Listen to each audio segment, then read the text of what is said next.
Tu m'aimes-tu? Est-ce que je fais la bonne affaire? Est-ce que je suis appréciée? Est-ce que c'est une question que tu te poses? Est-ce que c'est une question que tu entends de ton partenaire de vie ou des gens dans ta relation? Tu sais que se sentir aimé, c'est un besoin fondamental de tout être humain. Maintenant, en tant qu'être humain, on ne se sent pas aimé tous de la même façon. Au début d'une relation, ça va à merveille. Pourquoi? Parce que sans le savoir, on va utiliser tous les langages de l'amour. Mais à un moment donné, on redevient nous-mêmes. Et puis c'est là qu'on se pose la question, est-ce que je suis encore aimée vraiment? Est-ce que la personne vraiment m'apprécie encore? Mais on ne sait pas pourquoi. Gary Chapman, c'était l'occasion de lire le livre de Gary Chapman, Les 5 langages de l'amour. Il explique vraiment comment garder son réservoir d'amour rempli. La manière qu'il explique, c'est que le sentiment de se sentir aimé, c'est comme si à l'intérieur de nous, on avait un réservoir. Et puis, lorsqu'on reçoit ce qu'on a de besoin, ça veut dire dans le même langage qu'on en a de besoin, notre sentiment d'amour remplit notre réservoir.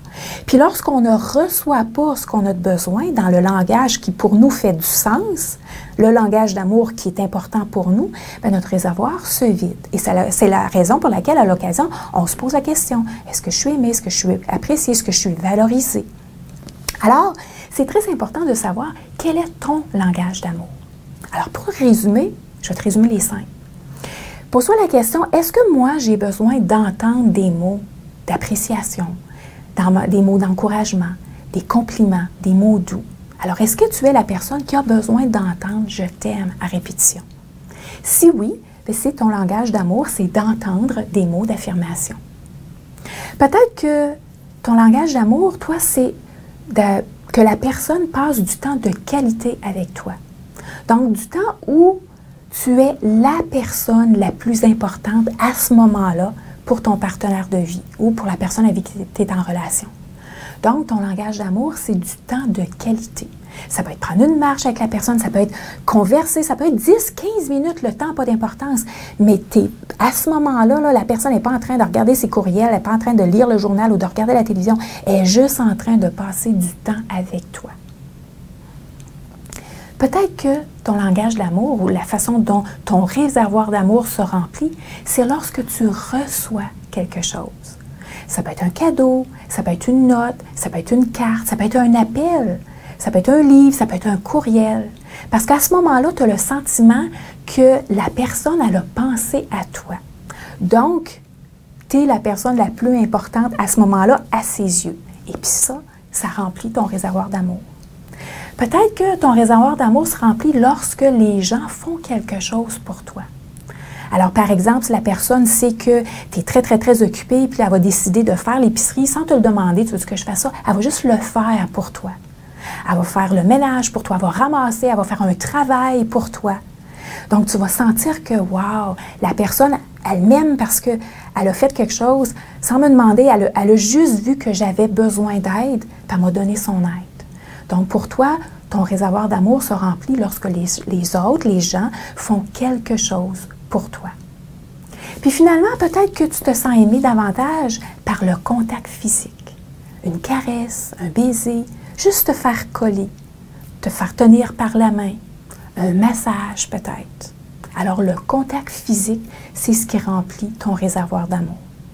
Alors, vois-tu qu'au début d'une relation, on fait tout ça à notre partenaire de vie.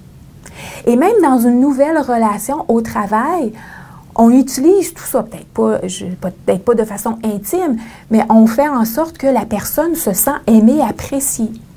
Mais au fil des semaines et au fil des mois, on adapte seulement notre langage d'amour.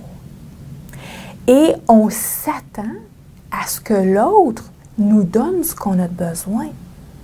Mais qu'est-ce qui arrive si ton langage de l'amour, qui est peut-être, c'est de recevoir des mots d'affirmation, des compliments, puis de te faire dire « je t'aime », puis ton partenaire de vie, lui, c'est de recevoir des cadeaux.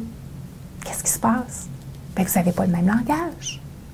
C'est que c'est sûr que de recevoir un cadeau, tu vas être contente, mais ton réservoir d'amour, il ne sera pas rempli parce que tu n'auras pas reçu qu'est-ce que tu as de besoin. Alors, je t'invite à identifier c'est quoi ton langage de l'amour, et puis pose la question à ton partenaire de vie, aux gens dans ta relation. Je t'invite aussi à lire le livre de Gary Chapman. C'est vraiment un livre exceptionnel. Puis ensuite, bien, partage-le. Partage-le à tes enfants. Puis tu veux savoir la même chose pour tes enfants. Puis tes enfants, c'est la même chose. Peut-être qu'ils ont un autre langage de l'amour qui est différent du tien. Et c'est la raison pour laquelle les gens vont... Toi, tu vas avoir l'impression que, ben voyons, ben oui, je les aime. Bien, je fais ci, je fais ça pour eux autres. Oui, mais peut-être que ce n'est pas de faire pour eux. C'est eux autres, ils veulent entendre les mots doux. Ils veulent entendre des compliments. Ou peut-être que c'est juste une caresse qu'ils ont besoin. Alors, je t'invite de connaître le langage de l'amour de toi et des gens dans ta relation.